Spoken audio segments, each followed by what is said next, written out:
প্রতিদিনের মতোই রাত নেমে আসবে পৃথিবীতে। মানুষ তার চিরচায়িত নিয়মই বিছানায় ঘুমোতে যাবে। তবে এই ঘুম যেন আর শেষ হয় না। ঘণ্টা যায়, দিন যায়, তবুও সূর্য ওঠে না।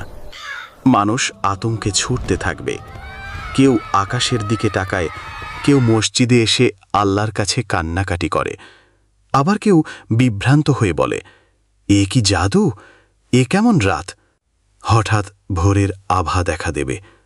সবাই ভাববে এবার হয়তো সূর্য উঠবে। কিন্তু এটা কি হলো? মানুষের চোখ বিস্ফোরিত হয়ে যাবে। সূর্য উদিত হলো, তবে পূর্ব দিক থেকে নয়, পশ্চিম দিক থেকে। তখন সকলেই বুঝে ফেলবে কিয়ামত চলে এসেছে, আল্লাহর ঘোষণা সত্য হয়েছে। তখন মানুষ চিৎকার করে উঠবে আর বলবে, লা ইলাহা ইল্লাল্লাহ, আমি এখন ঈমান আনলাম। কেউ কাঁদবে মোনাজাতে, কেউ কাঁদবে সিজদায় পড়ে। কিন্তু তখন আর লাভ হবে না, কেননা রাসূলুল্লাহ সাল্লাল্লাহু আলাইহি ওয়াসাল্লাম বলেছেন, সে সময় ঈমান আনা আর উপকারে আসবে না। এরপর পৃথিবী কেঁপে উঠবে।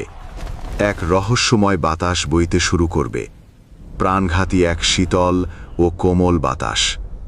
যাদের হৃদয়ে বিন্দুমাত্র ঈমান আছে, এই বাতাসের আঘাতেই তারা শান্তভাবে মৃত্যুর কোলে ঢলে পড়বে।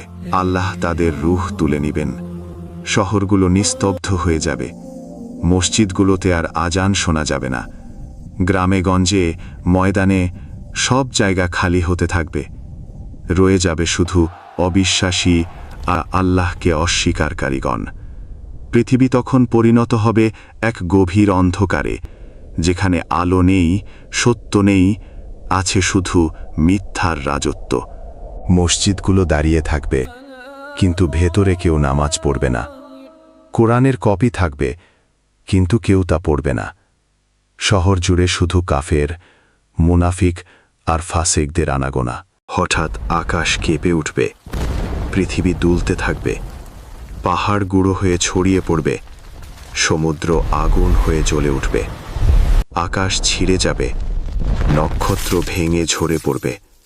সবাই আতঙ্কে চিৎকার করতে থাকবে, কিন্তু আর পালাবার কোনো পথ নেই।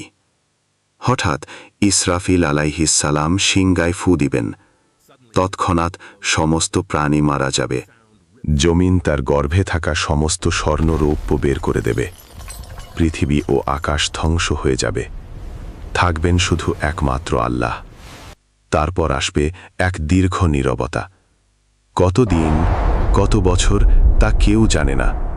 সবকিছু নিস্তব্ধ, শূন্য। এরপর আল্লাহ আবার ইসরাফিল আলাইহি ওয়াসাল্লামকে আদেশ দিবেন, ফু দাও। তিনি আবার সিংগায় ফু দিবেন। মৃতরা জীবিত হয়ে উঠে দাঁড়াবে। কবর ফেটে মানুষ বের হবে। আকাশ থেকে আল্লাহর ঘোষণা আসবে, সবাই জমায়েত হও হাসরের ময়দানে। এভাবেই শুরু হবে মহাবিচারের দিন, যেখানে প্রতিটি আমলের হিসাব নেওয়া হবে।